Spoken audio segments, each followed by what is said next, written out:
Assalamualaikum warahmatullahi wabarakatuh. Perkenalkan, nama saya Dinda Safitri Dewi. Saya dari Program Studi Manajemen STY MNC. Di sini saya akan mempresentasikan mengenai analisis fundamental PT Astra Agrolestari Tbk dengan kode saham AALI. Presentasi ini merupakan salah satu bentuk tanggung jawab saya dalam memenuhi tugas di mata kuliah investasi pasar modal yang diampu oleh Bapak Isnanda Zainur Rohman, SEMM. Dalam presentasi ini, saya akan membahas 4 pokok bahasan, di mana yang pertama yaitu mengenai profile dan board of commissioners PT Astra Agrolestari. Kemudian yang kedua mengenai penghargaan CSR serta berita terkait PT Astra Agrolestari. Kemudian yang ketiga mengenai data rasio dan analisis saham AALI berdasarkan income statement dan balance sheet-nya. Kemudian yang keempat akan ada kesimpulan mengenai pilih atau tidak. Baik, kita langsung masuk dalam pembahasan mengenai profile dan Board of Commissioners PT Astra Agrolestari. Di sini yang pertama akan ada mengenai profile PT Astra Agrolestari, di mana perseroan ini berawal dari perkebunan ubi kayu hingga kemudian mereka mengembangkan ke tanaman karet hingga pada tahun 1984 baru dimulailah budidaya tanaman kelapa sawit di Provinsi Riau. Perseroan ini terus berkembang dan saat ini menjadi salah satu perusahaan perkebunan kelapa sawit dengan tata kelola terbaik, dengan memiliki luas areal kelola mencapai 297.011 hektar yang tersebar di Pulau Sumatera, Kalimantan, dan Sulawesi.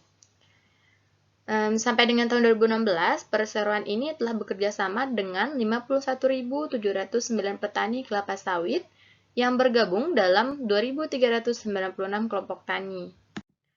Hingga dengan seiring pertumbuhan usaha perseroan ini, pada tahun 1997, perseroan melakukan penawaran saham perdana atau Initial Public Offering atau IPO di Bursa Efek Indonesia, yang saat itu masih dalam bentuk Bursa Efek Jakarta dan Bursa Efek Surabaya. Pada tahun 2016, perseroan juga melakukan penawaran umum terbatas senilai kurang lebih 4 triliun rupiah. Kemudian perseroan ini saat ini tidak hanya mengelola perkebunan saja, ternyata mereka sudah mengoperasikan pabrik pengolahan minyak sawit di Kabupaten Mamuju Utara, Provinsi Sulawesi Barat, dan di Dumai, Provinsi Riau. Produk minyak sawit olahan ini untuk memenuhi permintaan pasar ekspor antara lain dari Tiongkok dan Filipina. Hingga mulai tahun 2016, perseroan ini juga telah mengoperasikan blending plant atau pabrik pencampuran pupuk di Kabupaten Donggala, Provinsi Sulawesi Tengah. Nah, setelah mengetahui mengenai profil singkat dari PT Astra Agrolestari, langkah baiknya selanjutnya kita akan membahas mengenai Board of Commissioners PT Astra Agrolestari. Data ini saya peroleh dari RTI Business, di mana diterangkan bahwa struktur ini berlaku efektif sejak 16 April 2021. Sebagaimana yang kita lihat, Presiden Komisaris PT Astra Agrolestari ini dipimpin oleh Shio Shin Shouk, kemudian komisarisnya ada Johannes Loman, kemudian ada Sidarta Utama dan Aridono Sukmanto. Selanjutnya ada Presiden Direktur diduduki oleh Santosa, kemudian di bawahnya ada M. Hadi Sugeng, ada Wahyu Diono, Rujito Purnomo, Niko Tahir, Said Fahrulazi, Eko Prasetyo, dan Mario Casimurus Surunggultom. Baik, setelah mengetahui mengenai profil singkat dan struktur singkat dari PT Astra Agrolestari, selanjutnya kita masuk dalam pembahasan kita yang kedua, yaitu mengenai penghargaan CSR serta berita terkait PT Astra Agrolestari.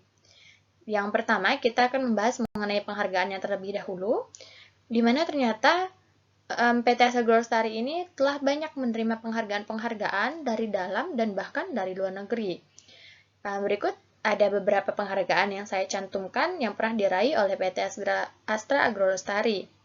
Yang pertama yaitu perseroan ini pernah memperoleh penghargaan dalam Indonesia Most Powerful Company in Agricultural kategori at Indonesia Most Powerful Companies Award yang diselenggarakan oleh Warta Ekonomi pada tahun 2017. Selanjutnya, perseroan ini juga pernah memperoleh penghargaan Pertamina Nusantara CSR Award 2019. Penghargaan ini digagas oleh Latovia School of Corporate Social Responsibility atau CSR. Tidak berhenti di situ, PT Astra Agro Lestari juga pernah memperoleh penghargaan ASEAN's Outstanding Companies Poll 2019. Penghargaan ini diberikan oleh majalah ekonomi terutama Asia Money di Singapura. Selanjutnya, PT Astra Agro Lestari juga pernah memperoleh penghargaan sebagai emiten terbaik sektor pertanian dalam ajang Business Indonesian Award 2020. Nah, yang terakhir, PT Astra Agro Lestari pernah memperoleh penghargaan sebagai The Most Innovative Agribusiness Company for the Development of Data-Driven Tracking System, kategori agribisnis dalam event Indonesian Digital Innovation Award 2021, dan lain-lain. Jadi masih banyak ya penghargaan yang diperoleh oleh PT Astra Agro Lestari. Selanjutnya kita masuk dalam pembahasan mengenai Corporate Social Responsibility atau CSR dari Astra Agro Lestari, di mana CSR yang mereka lakukan yaitu pengembangan program kemasyarakatan yang dikonsentrasikan pada 4 pilar, yaitu pada pendidikan, kesehatan, pengembangan ekonomi, dan lingkungan. Sebagai contohnya, yaitu mendirikan 60 sekolah binaan berbasis lingkungan, kemudian memberikan beasiswa Astra pada tahun 2020 sebanyak 1.782 siswa anak masyarakat sekitar wilayah operasional perseroan mendapatkan beasiswa prestasi, baik prestasi akademik maupun non-akademik. Nah, jadi dua contoh ini merupakan contoh implementasi CSR-nya PT Astra Agro Lestari dari pilar pendidikan. Contoh selanjutnya yaitu mengenai pengembangan posyandu berbasis masyarakat.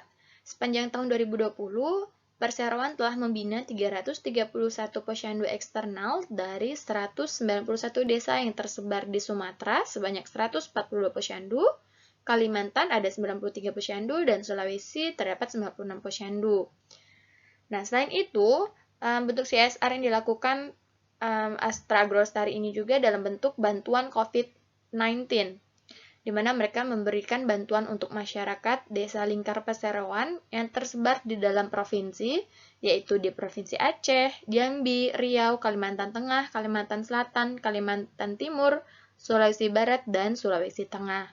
Bantuan yang mereka berikan dalam bentuk berbagai peralatan pencegahan penyebaran virus seperti alat pelindung diri atau APD, hand sanitizer, disinfektan, dan pemberian paket sembako untuk membantu menjaga ketahanan tubuh. Nah, dua contoh ini merupakan bentuk implementasi CSR PT Astra Agro Lestari dalam pilar kesehatan. Selanjutnya, yaitu ada peningkatan ekonomi petani sawit melalui skema kemitraan dan pembinaan. Dalam program kemitraan ini, ekonomi petani ditingkatkan dengan pembinaan dan pendampingan dalam budidaya kelapa sawit secara cuma-cuma dan terprogram, serta kemitraan dalam perkebunan inti plasma. Nah, jadi ini salah satu contoh implementasi CSR-nya dalam pilar pengembangan ekonomi. Selanjutnya, dalam pilar lingkungan, salah satu bentuk implementasinya yaitu mereka memberikan program pengelolaan sampah terpadu atau PPST. PPST merupakan program pengelolaan sampah organik dan anorganik, serta lain-lainnya. Jadi masih banyak ya bentuk CSR dari PT Astra Agro Lestari juga. Nah, selanjutnya mengenai berita-berita terkait PT Astra Agro Lestari. Yang pertama, di sini ada berita dengan judul AALI tebar dividen Rp195 per saham untuk tahun buku 2020. Di mana dinyatakan dalam berita ini yaitu emiten perkebunan grup Astra, PT Astra Agro Lestari Tbk, konsisten akan membagikan dividen sebesar Rp195 per saham untuk tahun buku 2020. Hal tersebut diputuskan dalam rapat pemegang saham tahunan atau RUPST untuk tahun buku 2020 yang digelar pada Rabu 14 April 2021. Kemudian dinyatakan pula, seiring dengan kenaikan laba bersih, Perseroan berhasil memberikan dividen per saham untuk tahun buku 2020 lebih tinggi daripada 2019, di mana diketahui untuk tahun buku 2019, AALI membagikan sebesar 45% dari total laba bersih sebagai dividen atau sebesar Rp94,95 miliar yang setara dengan Rp49 per saham. Jadi ternyata pembagian dividennya dari tahun 2019 ke tahun 2020 ini mengalami kenaikan. Nah, kemudian di berita yang kedua terdapat pernyataan bahwa Astra Golostari terapkan digitalisasi. Nah, ternyata digitalisasi ini diterapkan oleh perseroan untuk menjalankan operasional mereka di tengah terbatasnya mobilitas akibat pandemi COVID-19. Kemudian, digitalisasi yang dikembangkan Astra ini memungkinkan perseroan mendapatkan data operasional dari site untuk dikelola di kantor pusat lewat aplikasi, sehingga aktivitas tetap dapat dijalankan sesuai standar operating procedure atau SOP. Di mana data yang dihimpun, dikumpulkan, dikelola di Operation Center Astra Agro atau OCA, memudahkan manajemen mengambil keputusan secara lebih cepat berdasarkan analisa akumulasi data tersebut. Jadi menurut saya ini menarik ya, salah satu cara atau salah satu strategi Astra Golostari untuk menghadapi terjadinya pandemi saat ini, yaitu mereka bertransformasi ke digitalisasi, sehingga harapannya tidak mengganggu proses operasional dari perusahaannya. Kita langsung saja lanjut ke pembahasan kita yang ketiga, yaitu mengenai data rasio dan analisis saham AALI. Yang pertama mengenai data rasio saham sektor pertanian. Di sini saya ambil tiga saham sektor pertanian lainnya sebagai pembanding dengan saham AALI, di mana ada saham GOLL atau Golden Plantation Tbk, kemudian ada saham LSIP atau PP London Sumatera Indonesia Tbk, kemudian ada saham MGRO atau Mahkota Group Tbk.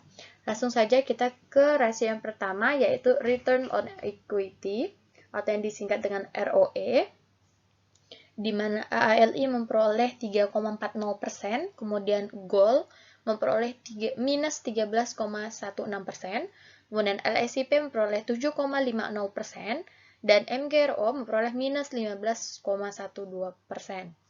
Kemudian pada rasio yang kedua, yaitu Debt to Equity Ratio atau DER, di mana AALI memperoleh 46,10%, kemudian GOLL memperoleh 376,94%, kemudian LSIP memperoleh 17,63%, dan MGRO memperoleh 202,25%.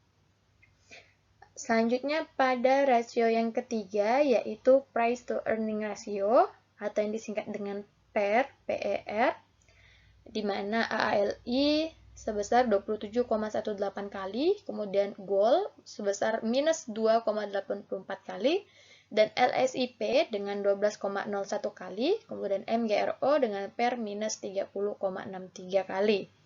Selanjutnya pada PBVR atau PBVR, yaitu AALI sebesar 0,82 kali, kemudian GOL sebesar 0,37 kali, kemudian LSIP sebesar 0,90 kali, kemudian MGRO sebesar 4,63 kali.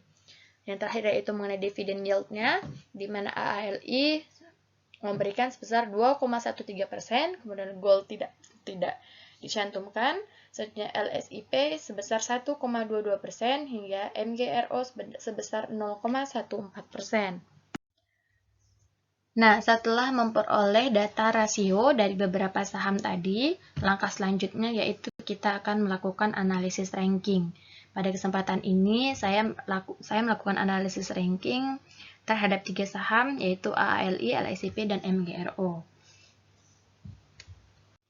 Nah, kita langsung saja pada return on equity-nya atau yang disingkat dengan ROE tadi, di mana semakin tinggi nilai ROE, maka perusahaan tersebut dinilai semakin baik juga. Oleh karena itu, dari ketiga saham ini kita identifikasi mana nilai ROE-nya yang tinggi, sehingga ia akan menduduki ranking pertama. Seperti yang terlihat, ternyata LSIP yang memiliki nilai ROE tertinggi, yaitu sebesar 7,50%. Kemudian diikuti posisi selanjutnya AALI, kemudian yang terakhir yaitu MGRO. Kemudian selanjutnya yaitu pada debt to equity ratio atau DER, di mana rasio ini digunakan untuk melihat berapa besar utang dibandingkan total ekuitas yang dimiliki oleh perusahaan. Oleh karena itu, lebih kecil nilai DER, maka perusahaan tersebut juga dinilai lebih baik. Nah, dari data yang ada kita lihat, kita identifikasi lagi mana nilai DER yang paling kecil. Ternyata yang paling kecil adalah LSIP. Oleh karena itu, saya berikan LSIP menduduki ranking yang pertama.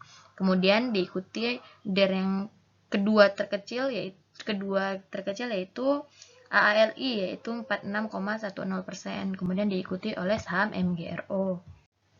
Nah, selanjutnya yaitu pada price to earning ratio atau yang tadi disingkat dengan PER, di mana PER ini menggambarkan harga saham dibandingkan dengan keuntungan.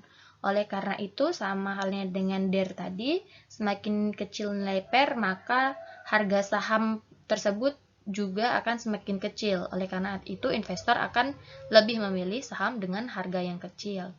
Jika kita lihat di sini, nilai PER yang paling kecil yaitu diperoleh lagi-lagi oleh LSIP sebagai ranking pertamanya, kemudian diikuti oleh ALI dengan besar 27,18 kali, kemudian yang diikuti oleh MGRO yang ternyata minus 30,63%. Nah, PER negatif dari MGRO ini tidak dapat kita indikasikan bahwa saham tersebut justru sangat murah ya karena dia nilai negatif, karena PER yang negatif ini dapat juga menunjukkan keadaan fundamental perusahaannya ini sedang tidak baik. Kemudian jika kita analisa lagi, dapat saja kemungkinan ini terjadi, minus ini terjadi karena laba perusahaan MGRO ini sedang mengalami defisit. Karena jika kita lihat dari harga yang mengalami minus, tentunya tidak mungkin ya. Jadi bisa jadi atau besar kemungkinan saham MGRO ini sedang mengalami defisit laba yang mengakibatkan nilai PER-nya minus. Yang selanjutnya yaitu pada price to book value atau PBVR yang merupakan rasio harga saham terhadap nilai buku perusahaannya. Nah, sama halnya dengan PER, PBVR juga kita harus mengidentifikasi mana nilai PBVR yang paling kecil, maka saham tersebut dinilai baik. Seperti yang kita lihat di data yang tertera, ternyata saham ALI yang memiliki PBVR-nya yang terkecil. Oleh karena itu, ia memperoleh ranking pertama, yang diikuti oleh LSIP sebagai ranking keduanya dan MGRO sebagai ranking ketiganya. Yang selanjutnya yaitu dividend yield atau tingkat keuntungan yang diberikan oleh perusahaan kepada investor. Ternyata hal ini berarti semakin tinggi dividend yield, maka perusahaan tersebut semakin baik. Dan seperti yang kita lihat dalam data yang tersedia, ternyata AALI yang memiliki dividend yield terbesar, sehingga ia menduduki posisi pertama, ranking pertama, kemudian diikuti LSIP, dan selanjutnya oleh MGRO. Sehingga kita peroleh nilai total, AALI memperoleh total 8, LSIP 7, MGRO 15. Sehingga kita lihat ternyata nilainya yang paling kecil ada LSIP yang Nah, selanjutnya setelah kita analisis data rasio dari beberapa saham untuk kita bandingkan dengan saham AALI tadi, sekarang kita analisis PT Asa Agrolestarinya dari income statement dan balance sheet-nya.